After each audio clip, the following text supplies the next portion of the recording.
Hey guys, welcome back to We're Fucked Until We're Not, a podcast talking about all things climate change and sustainability for 15 minutes or less. Environmental education has been a bit too kumbaya lately, and while I love optimism, I think that there's just been a bit too much flowery talk, and we need to become more straight up about the problems and solutions, and that's exactly what we're here for. I'm your host, Mehul, and I'll be doing this every Wednesday at 9 a.m. Eastern. A lot of people are new here today after I went more public on social media, so I just wanted to thank everyone that's been here from the jump and everyone that's new, and I really appreciate all the feedback and support I've gotten, and I'm really excited to see where I take the podcast. Before we go ahead, feel free to give the podcast a follow on any of its social media channels. We're on TikTok, Instagram, and Twitter, but if you aren't active on social media and still want to reach out, then definitely shoot us an email. I'll put all the links in the description below. Now let's get into it. This week, we'll be talking about a really big problem when it comes to climate change and sustainability, which is misinformation and the spread of negative echo chambers. The two are very interconnected, but I want to talk specifically about misinformation first. Misinformation is something that's been really getting in the way of meaningful climate action, and there's a lot of reasons for that. First of all, for some people, it's kind of like a coping mechanism, where they say that climate change has always been happening, which it has, so they say that there's no real reason to worry, and to them, if they say that, then there's not really a problem to them. It's a lot easier to pretend that everything's fine than having to cope with the fact that you might, have to leave everything you have or have to deal with a lot of extreme natural disasters and weather events. I'll make a whole episode on the psychology of climate change denial later, but anyway, misinformation isn't just by random 4chan or Reddit users, that are just regular people. You see world leaders and big media companies spreading misinformation as well, which is super dangerous. For example, US Senator Jim Inhofe from Oklahoma in 2015 once brought a snowball into Congress to show that climate change is a hoax. That video is on our social media channels if you want to check it out, and honestly, it's kind of funny. But it's also kind of scary. You see your own leaders going up and outright denying climate change. A lot of people see their representatives and senators as authority figures, so they have a lot of credibility. So a US senator going and straight up saying that climate change wasn't real was really concerning, considering that a lot of people in Oklahoma probably will be listening to what he's saying. Another just as concerning aspect of it is media companies, because we know that media companies are also seen as credible, or they should as long as they're spreading the truth. Now, right-wing media company Breitbart is not one of those credible companies, but a lot of people on the right side of the political spectrum see it as very credible. And a few years ago, Breitbart sent out what they called climate resources, which was a package full of small books and graphs and charts that were totally fake. Like, all the data was 100% fabricated, and they sent that out to teachers throughout the country. Now, this sounds fake, or it sounds like satire, but this actually happened to my high school environmental science class like 5 years ago. My teacher showed us that she didn't even order or ask for anything. Breitbart just shipped it to our school. And I'm from California. I'm like an hour away from San Francisco, so we're close to one of the most liberal places in the country. So you know that this is going almost anywhere Breitbart can send it. And considering that tons of schools are criminally underfunded and don't have many resources, there's a lot of places in the country where they'll just take anything they can get. And teachers will see that these are materials from a really big media company that they trust, so they'll view it as good learning material since, again, they can just take what they can get. That means that not only is an older generation full of climate deniers, but companies like Breitbart are actively making sure that the next generation is full of them as well. But misinformation isn't just some media thing though.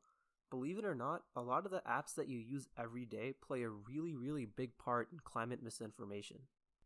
Companies like Google, Facebook, Twitter, and Instagram aren't able to discern fact from fiction, which allow for climate denial and misinformation to spread really rapidly.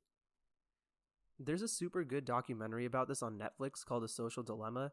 I'm pretty sure most people listening to this have already listened to it, but if not, I highly recommend that you get on it. But long story short, their artificial intelligence algorithms aren't built around accuracy of information, they're built around user retention. So if people have looked up climate denial materials in the past or live near people that are climate deniers, then that's what they're most likely going to see as well. We talk about feedback loops a lot in climate change and sustainability, and this loop of misinformation isn't something that it's a stranger to.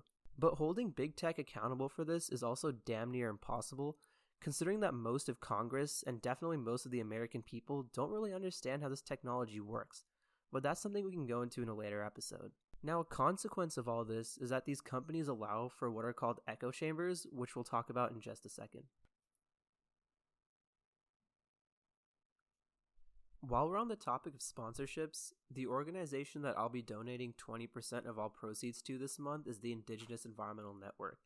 I'll be picking a new organization every month. Just follow us on our social media channels and I'll post a little bit of information about the organizations so you guys can donate as well.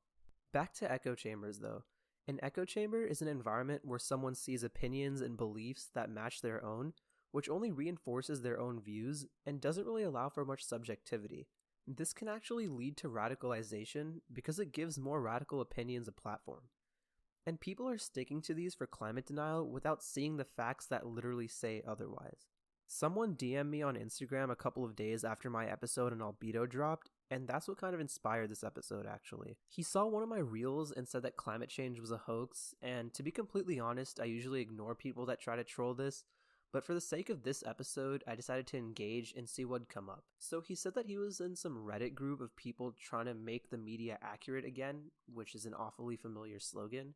So we talked a bit about climate change and I could see I was getting nowhere, but I still showed him some facts and papers that I had ready, but he just kept citing anecdotal evidence. He even cited the snowball that the senator brought. So I told him straight up that it seemed like the subreddit he was in was like an echo chamber and he needed to get out of there as soon as possible and start seeing information as it is.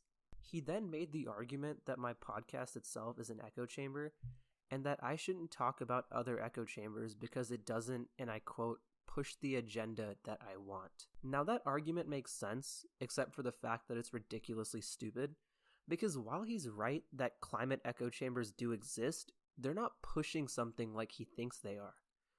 I was just on Clubhouse last week in a room full of industry professionals, and they were talking about problems about climate change and sustainability, and most importantly, different climate solutions that we can look towards.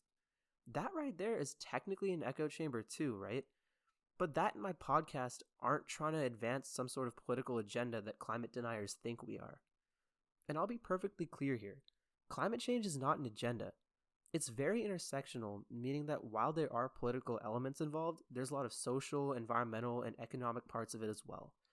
It's not some sort of left-wing belief. 99% of scientists and 99% of climate scientists agree that climate change is real and climate change is man-made.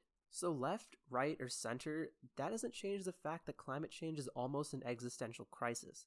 I say almost because many rich people will be able to escape the effects, but for a lot of species of life and for billions of people worldwide, this is an existential threat. So these quote-unquote left-wing echo chambers are just trying to actively solve this problem, while climate deniers are spreading objectively false information, which makes this a lot harder for us. Politics is subjective, climate change is not. I'll see you guys next Wednesday. Don't forget to follow us on social media. I've already linked all of that below.